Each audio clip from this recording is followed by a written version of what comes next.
Ashama harka fuuni jirra jirtu bakka jirteetti nageenya waaqayyo isiniif haa baay'atu. Egaa har'as walitti deebinee jirra. Akkuma arginu torbee kana keessa wantoota nama gaddisiisan malee kan nama gammachiisan tokkollee hin jiru. Keessattuu karaa amantaatiin Islaamas ta'e Kiristaanaa baay'ee waan nama gaddisiisudha kan argaatii jirru jechuudha. Bichaa waaqayyoon biyya keenyaaf nagaa nuuf haa buusu. Dhugaa baay'ee tokko nama gaddisiisa jechuudha. Egaa kuulleen jecha ishee keessatti gammachuu koo ibsachuufan dhufee baay'ee tokko gammadee jira jettee jirti. Sababiin isheen gammaddeefillee beeta kiristaanii keenya gubachuu isaatitti kan gammadde jechuudha. Hanga beektu dubbattee jirta, hanga beekumsa keetii dubbattee jirta, hanga beekumsa keetillee gammaddee jirta jechuudha. Waan hundaafuyyuu ati gammaddeedhafillee wanti ta'e hin jiru, ati gadditeedhafillee wanti hafu hin jiru waan ta'eef jechuudha.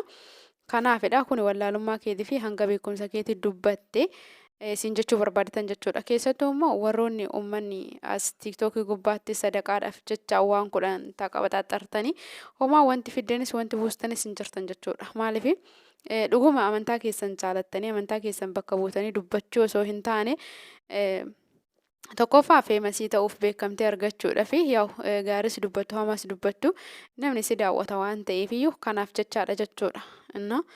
Kanaaf isin bakka hin buutanii Islaamas ta'e Kiristaanaa jechuudha.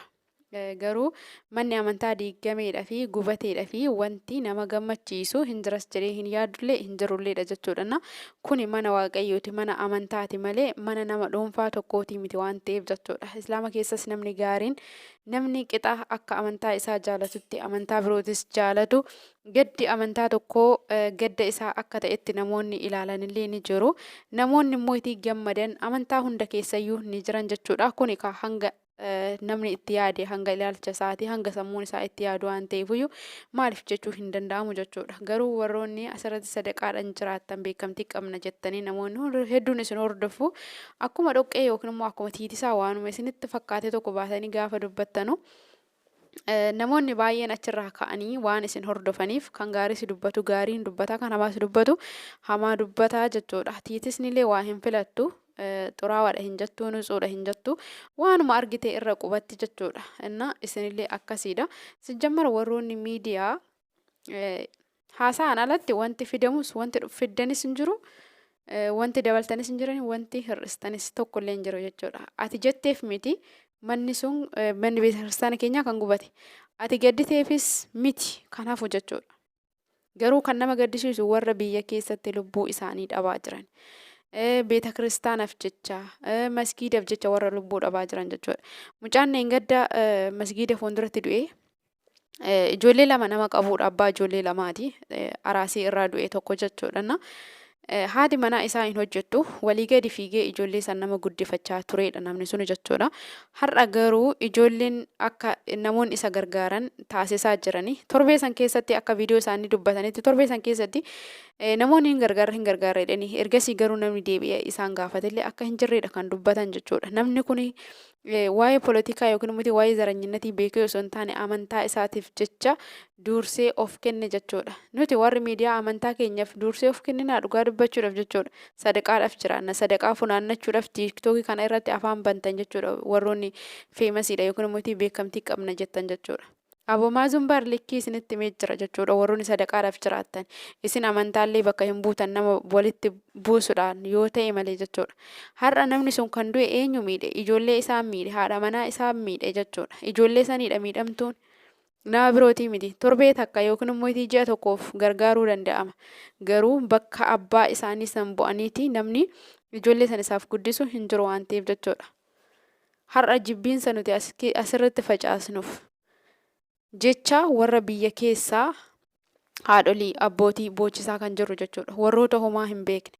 Islaaminni fi kiristaanni wal jaalatu warroonni biyya keessaa wal kabaju jaalala waliif qabu yoo rakkatan wal gargaaru. Wal cinaa dhaabbatu.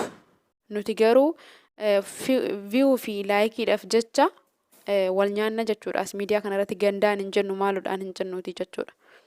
Warri miidiyaa barsijjammar nama du'e boolloo keessaa baasetu footoo isaa gadi galabatuudha jechuudha. Nama guyyaan isaa geessee du'etti nama gammaduudha jechuudha. Yoom akka duunu hin beeknu jiraachuu keenya malee har'a jiraachuu keenya malee sa'aatii kana keessatti jiraachuu kiyyan beeka malee daqiiqaadhaan booda maal akkan ta'u hin beeku.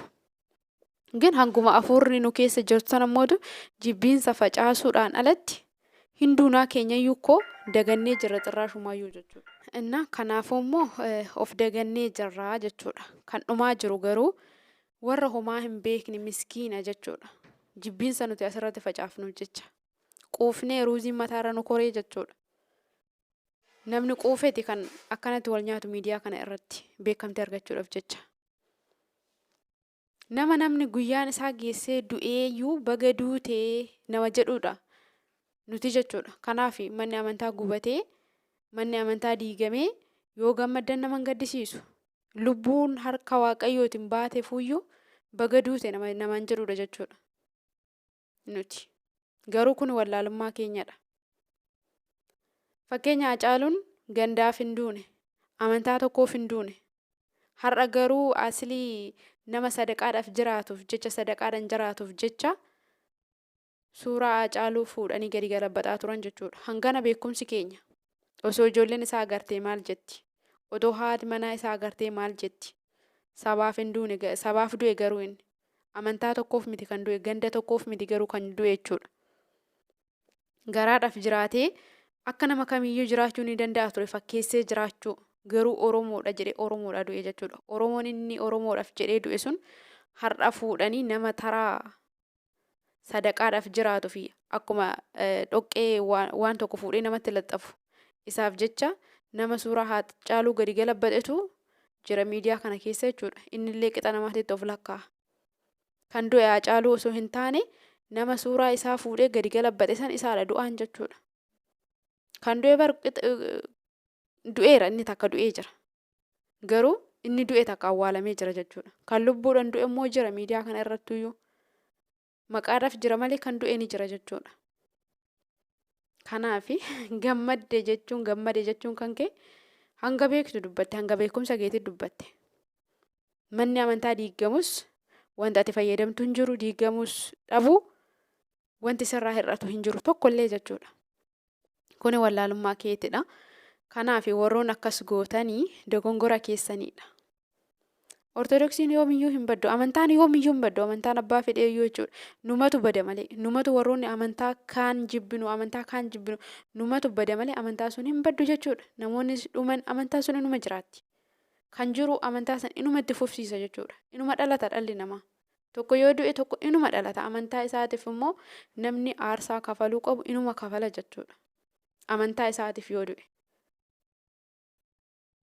Sababa garagaraatiin iyyuu namni hin du'a. Poolitiikaadhaaf iyyuu namni hin du'a bara. Adillam amantaa ofiitiif mitiitii jechuudha. Waan garagaraatiif namoonni ni du'u. Qofaanuu nama ajjeesti. Amantaa ofiitiif du'uun garuu waan guddaadha. Kun wallaalummaa keenya malee. Kanaaf jibbiisni nuti asirratti walitti facaasnu garuu hangam akka nu miidhaa jiru. Asumarratti hafa. Eessumaayyuu nu geessu. Abbootiin haadholeen biyya keessa jiranii jaalalaan waliin jiraatu yoomiyyuu yoon dogongore dhiifama hanga viidiyoo